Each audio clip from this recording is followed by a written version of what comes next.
what's up mga ka-J-Vlog? Welcome ulit sa panibagong video. And for today's video, ayan, pag-usapan ulit natin ang Xiaomi Redmi A5. Ito na rin ang the best option na pwede nyo ma-purchase ngayon 2026. Tara, pag-usapan natin.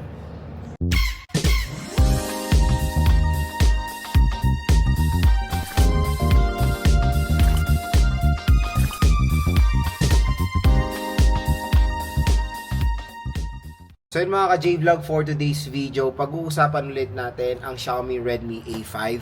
At for me, ito na rin ang the best option na pwede nyo makonsider i-purchase ngayon 2026. Bakit?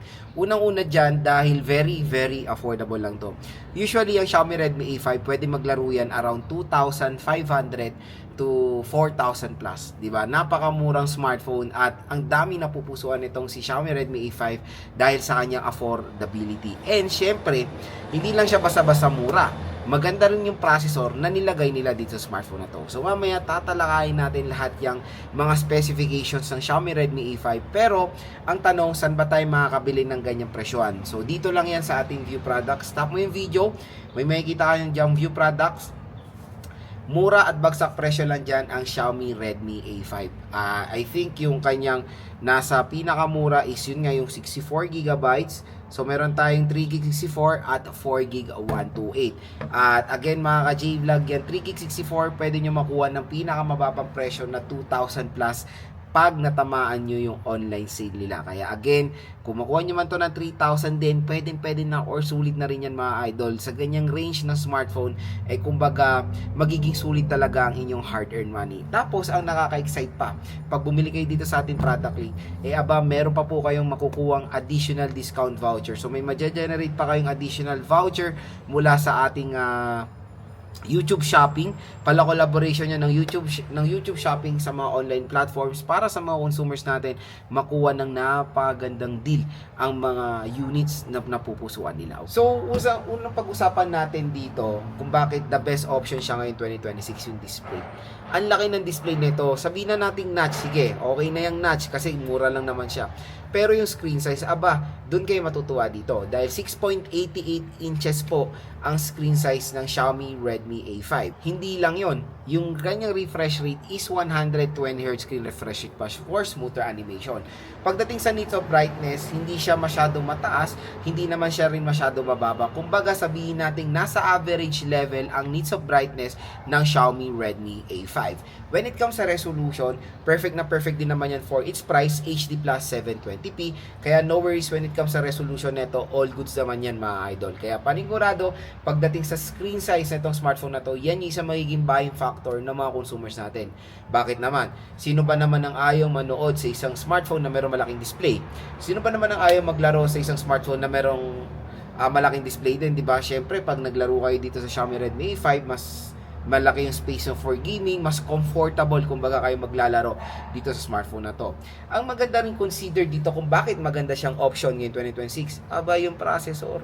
Yung processor nito is yung pinaka-favorite ko for the budget segment, Unisoc T7250. So yung processor na yan, several times ko na na-try yan sa iba't ibang mga brands at hindi ako binigo ng chipset na yan pagdating sa performance. Uulitin ko, kung talagang sagadang laro ang hinahanap nyo, syempre always manage your expectation kung magkano nyo lang binibili yung smartphone. Kung presyo na 3 to 4,000 pesos tapos high demanding games ang gusto nyo, definitely wag kayong tumingin sa ganitong segment. Pero ang maganda naman sa Xiaomi Redmi A5, it can handle modern games like Mobile Legends, Roblox, COD, Honor of Kings, at na-try ko na rin mag-Genshin dito mga idol. Naka-experience tayo ng frame drops. Yes, hindi siya smooth, pero for naman siya playable kung nakakagalaw rin naman yung character natin. So nakakatuwa 'di ba na napupush yung limit ng Unisoc T7250 tapos ganito kamura lang siya, 'di ba? Pero kung isa kayong consumer na casual things lang, basic task lang naman ang ginagawa, pwede rin po sa inyo 'to. Kasi yung processor nito pagdating sa mga opening of apps, hindi po siya mabagal. Pag nag-scroll kayo, wala namang mga stuttering na nangyayari, di ba? Kumbaga, itong processor na to, pwede siya sa lahat ng mga consumers naglalaro, basic task, sa mga nag-work, and sa mga online sellers natin. Ito maraming nagtatanong Lods, yung 64GB po ba, pwede pa po bang i-purchase ngayong 2026? Okay pa po ba siya? Usable pa po ba siya? So again, yung ganyan kasing scenario, nagdedepende po kung magkano nyo nakuha yung smartphone. Kung nakuha nyo yung smartphone ng parang ganito sa Redmi A5, 2 to 3,000 pesos, definitely yung 64GB okay po yan or perfect fit for its price. Ngayon, ang gawin nyo na lang, kung talagang sagara ng budget nyo at 64GB lang ang kaya nyo bilhin, magandang balita naman is expandable po ang storage nito via micro SD card. So for example, pag magtitake kayo ng mga photos or magtitake kayo ng mga videos, meron kayong mga music, lagay nyo na lang po sa SD card para hindi po magamit ang inyong internal storage at yung internal storage, ilaan nyo na lang po yan sa mga applications dahil ang applications po ay hindi po natatransfer sa memory card. Okay? So yun naman ang maganda, even though maliit ang kanyang storage, meron din namang mga alternative way para ma-expand po ang storage natin. Pero for me, kung ako tatanungin, the best part na lang na kunin nyo is yung 128GB of internal storage, lalo-lalo na kung few hundred of pesos o sabihin na natin 1,000 piso lang naman po ang price difference sila. Kasi, yung 128, mas malaking tulong yan sa mga consumers natin. Double the storage na at mas marami na kayo malalagay dito sa Xiaomi Redmi A5. Pagdating sa camera, usapang camera tayo, it has a 32 megapixel main camera and an 8 megapixel front-facing camera. Magiging real talk lang tayo dito. Yung 32 megapixel niya, legit na hindi ko po ma-feel ang pagka 32 megapixels na ito. Kumbaga, for its price na 2 to 4,000 pesos, yung quality niya ay acceptable. Pero don't expect na pang 32 megapixel talaga ang ilalabas ng Xiaomi Redmi A5, okay? Dito tayo nagpapatunay na hindi tayo nagbe-base sa taas ng megapixel sa linaw ng isang photo. Pero yun nga, sa kanyang presyohan, the quality of the image is fair na for its price naman. Usapang battery tayo kasi syempre yung mga ibang consumers natin when buying a smartphone, their primary target is of course the battery capacity. Dito naman, for presyo na 2 to 4,000 pesos, 5,200 mAh is syempre napakalaki pa po niyan. Hindi po yan maliit na battery capacity, especially pag ganyan nyo siya nakuha. And based naman sa aking paggamit dito sa Xiaomi Redmi A5 ng ilang buwan, and matagal din naman po siya malobat mga idol. At for me, when it comes sa performance ng battery niya, especially for basic tasks, navigating, casual things, panigurado nga abot po ng isang araw or kinabukasan pa tong smartphone na to. Pero pag maglalaro kayo, straight gaming, heavy user kayo, tatagal din naman po siya ng isang araw at dun na kayo magcha-charge kumbaga at the end of the day. Pero yun nga lang, the charging rate for its price, acceptable pa po yan. 15 watt fast charging rate po ang mo-offer ng Xiaomi Redmi A5 and for me, for its price, okay pa yan or acceptable yan. At kumbaga, kung taterno mo sa 5,200, yung 15 watt charging rate, siguro ang tansya natin bago ito ma-full charge is 2 hours or 2 hours 30 minutes. Ganon yung mga tansyahan natin dito sa Xiaomi Redmi A5. And ito pa yung napansin ko doon sa Redmi A5 compare sa Poco C71. Kasi Poco C71 yung counterpart ng Redmi A5 is the design and aesthetic. Mas maganda yung design ng Redmi A5 compare sa Poco C71. Parang sa Poco C71 is parang naging parang simple.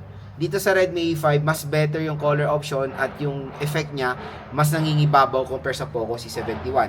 Kaya pagdating sa design and aesthetic, kung i-rate ko ang Xiaomi Redmi A5, one of lowest and highest, for me, perfect 10. Maganda kasi yung color na mapoprovide nitong smartphone na to.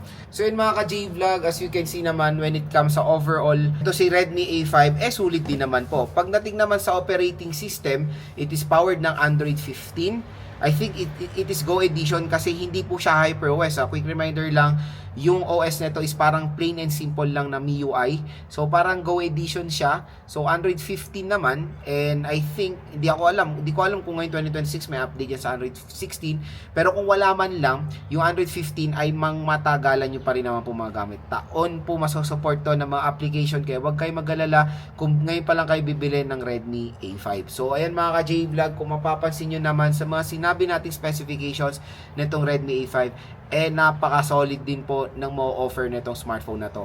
Napakamura, hindi mo akalain na 2,000 plus lang to minsan, lalo na sa sale. At yung 128 nito, usually pwede nyo rin makuha ng 3 plus sa sale. So, Kumbaga, naghahanap kayo ng isang smartphone na alternative or secondary smartphone, bibigay nyo sa anak nyo, bibigay nyo sa magulang nyo, sa lola nyo. Ito na magandang isuggest sa inyo dahil paniguradong hindi naman po silang ma-hassle gamitin ito, lalo na yung operating system nito is parang basic lang naman na MIUI na system. Come sa RAM at ROM, tulad ng sinabi ko sa inyo kanina, okay rin naman yan, depende sa price na makukuha nyo. So again, kung interested kayo bumili na itong Xiaomi Redmi A5, dito na lang po kayo bumili sa ating product link.